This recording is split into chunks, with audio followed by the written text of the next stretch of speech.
There are blank spots on the map.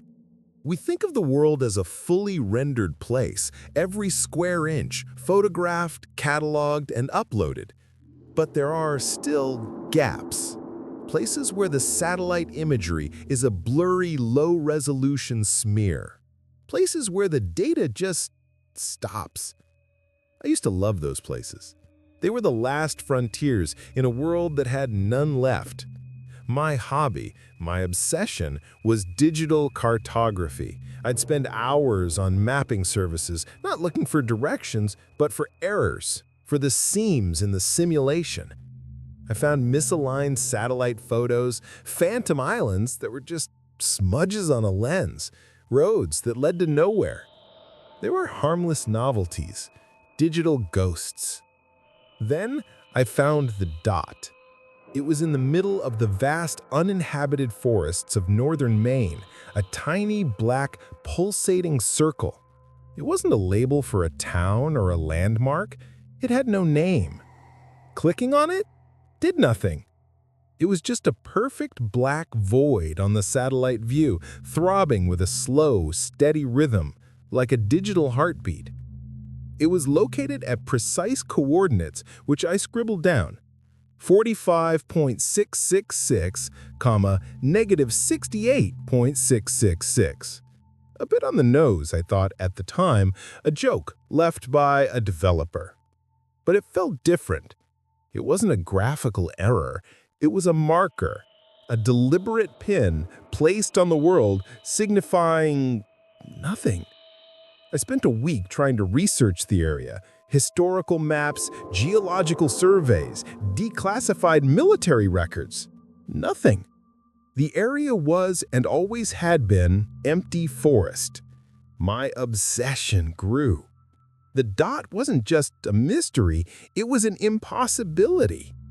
It was a piece of data that shouldn't exist, and it was calling to me.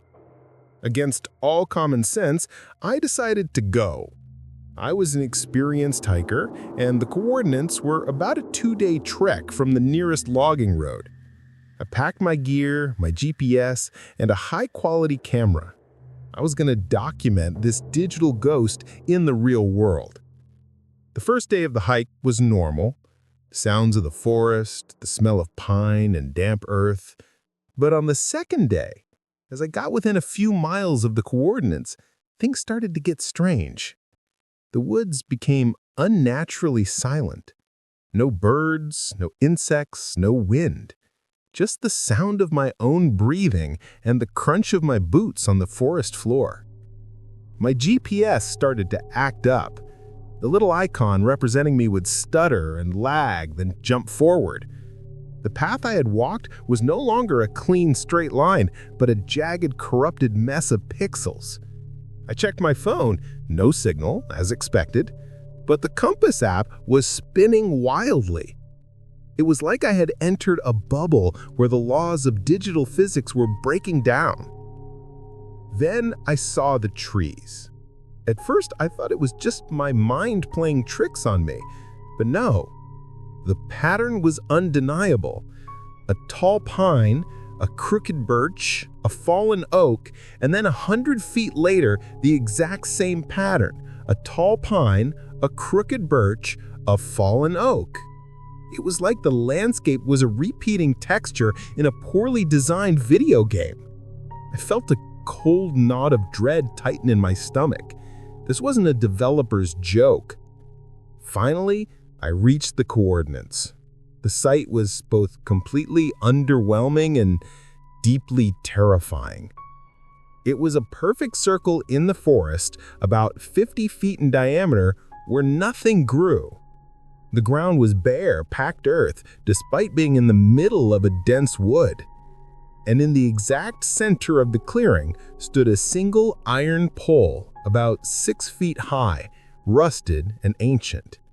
It was the source of the anomaly, the physical anchor for the digital glitch. I approached it cautiously. It hummed with a low, almost subaudible vibration. I reached out and touched it. The metal was colder than ice, a deep, absolute cold that seemed to suck the warmth right out of my fingertips. I pulled my hand back, my skin tingling. Disappointed and terrified, I knew I had to document it. I raised my camera, framed the pole in the center of the clearing, and took a picture. The moment I pressed the shutter, my camera screen dissolved into a chaotic rainbow of static. The device whined and then went dead. My phone, which was in my pocket, vibrated violently and then also died. The batteries in both were fully charged. It was as if the act of capturing the image had drained them completely. That was enough for me. I didn't run. You don't run in the woods. But I walked away, fast, not looking back, the unnatural silence of the forest pressing in on me. It wasn't until I was miles away that I heard the birds sing again.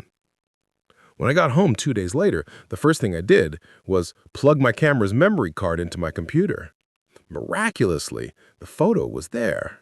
It was grainy and the colors were slightly off, but it was there. The clearing, the pole, proof.